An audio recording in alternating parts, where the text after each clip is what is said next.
Building Science has traveled to Fort Myers, Florida to look at one of the most unique testing sites in the United States.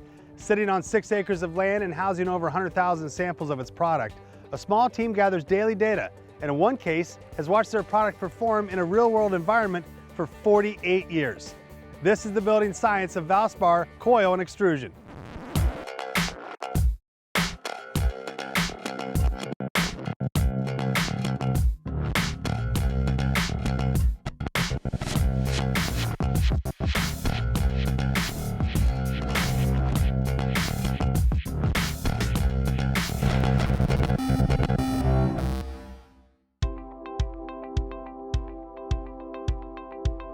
Standing back and marveling at the sheer beauty of these brightly colored panels, sparkling and changing tints in the hot Florida sun, it is easy to forget the real purpose for this testing and research facility: to prove their product stands up to weather, exposure, and most importantly, time.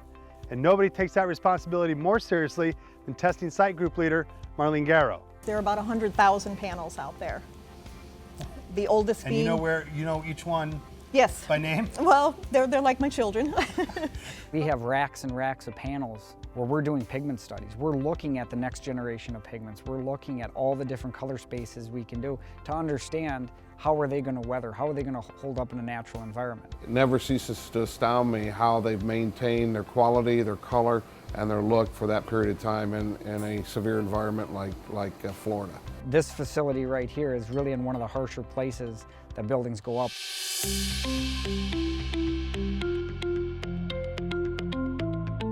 So this is the world famous 1968 row. They are.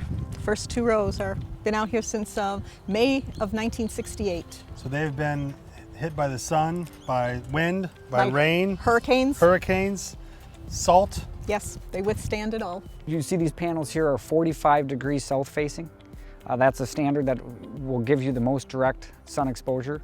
We have some that are vertical. The vertical ones will simulate sidewalls of buildings or building curtains and see how the products perform in that environment. Some of these panels, were put together for our customers, and some of these customers come back and look at the specific panels more than a couple of times a year. We've learned a tremendous amount of how pigments, the resins and polymers affect our coatings.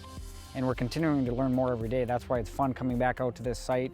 We look through all the different panels and we're able to make assessments on what that next generation of product is going to look like. Our products have pretty long warranties, and it's important to have confidence behind the chemistry that's in those, and the only way to really, really know is to put it out on exposure and wait.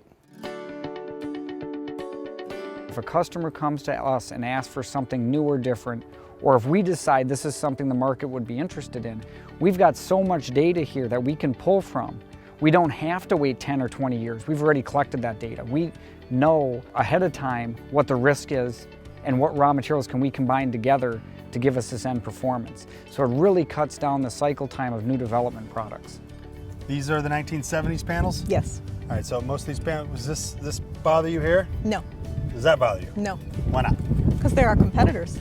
Oh, okay, well, so that's good news then. Yes. When we see failures, we want to understand what's happening. What's the chemistry behind that failure? Is it the pigment breaking down? Is it the resin? I think it would be a challenge. I mean, I think when you dig into anything like a paint or a coating, it seems so easy.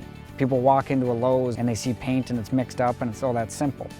You don't look at all the panels out here in the years of development to make sure that that's going to last as long as it should. From the oldest color sample on the test fence being secured when Lyndon Johnson was president to the latest that was hung yesterday, the reason for the testing has not changed: proving a product's value in the marketplace.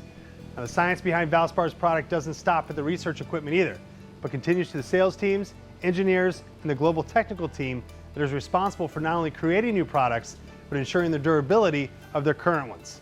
And we meet all of them next. For Building Science, I'm Adam Grubb.